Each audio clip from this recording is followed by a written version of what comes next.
पंच कल्याणक के अंदर तो इंद्रों की भूमिका है, क्योंकि प्रतिष्ठा के और भगवान के पंच कल्याणों को भी आवश्यक अंग हैं। भगवान के कल्याणक सौधर्म इंद्र बिना नहीं हो सकता, जीवित में भी। तो पंच कल्याणक में जो किया जाता है वो तो जब साक्षात भगवान होते तब भी वही होता है। रही बात अन्य विधानों में सौधर्म इंद्र आदि बनाने की, ये परंपरा आगम में नहीं है, लेकिन परंपरा चल रही है। शास्त्रों में नहीं है कि सिद्ध चक्र मंडल विधान की हम सौधर्म इंद्र आदि बनाए, कल्पद्रुम में सौधर्म इंद्र आदि बनाए, इनमें नहीं है, क्योंकि इन विधानों में ये मनुष्यकृत विधान है। इसलिए इन विधानों में लोग बनाने लगे, तो आजकल तो अभिषेक में भी बनाने लगे, लेकिन आगम की सहमति ऐसी नहीं है। मात्र 2 विधानों में इंद्र के द्वारा करने को कहा। प्राचीन विधान शास्त्रों में वर्णित विधान 3-4 विधान ही है। एक विधान है कल्पद्रुम मंडल विधान, दूसरा विधान इंद्रध्वज, और तीसरा त्रिलोक तिलक मंडल विधान। आज वर्तमान में ये विधान तुम लोगों ने गायब कर दिए। दुनिया भर के विधान की रचना होने लगी, नाना प्रकार के नए विधान रचे जाने लगे। पुराने विधान जो शास्त्रों में जिनसेन स्वामी ने हरिवंश पुराण के अंदर इंद्रध्वज और त्रिलोक तिलक मंडल विधान का वर्णन किया।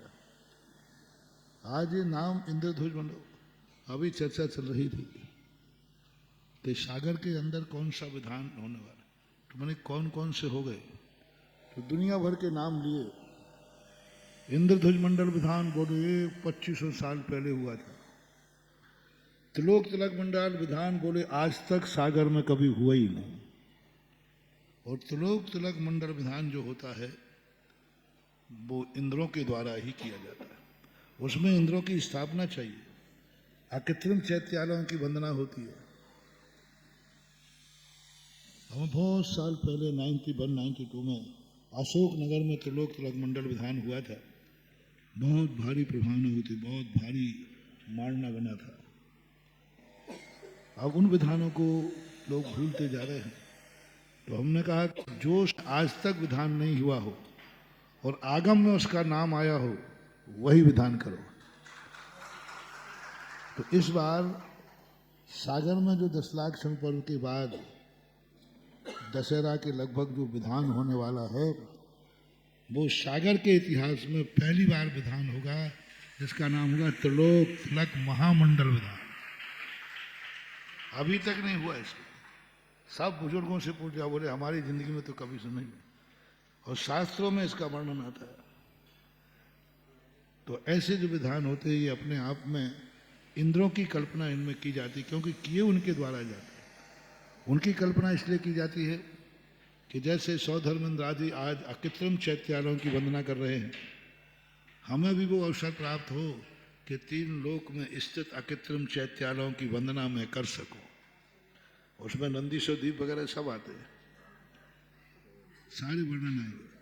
तो वो विधि जो है तो ऐसा। और रही बात अब इंद्र आदि को, तो किसी महान शक्तिशाली वैभव से भक्ति कराई जाती है, जिस बात का प्रतीक है कि भगवान की भक्ति ऐसे की जाती है जिसमें धन की कोई कीमत नहीं होती।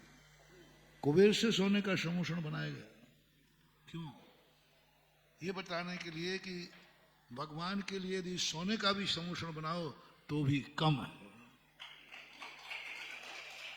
और मनुष्यों से कह देते कि सोने भगवान का सम्मोषण बनाओ तो वो थर्माकोल का बना देता है और पिलाई का सिंहासन बना देता लेकिन देवताओं के द्वारा बनाए, क्योंकि देवता लोभी नहीं होते। देवताओं में धन का लोभ नहीं होता,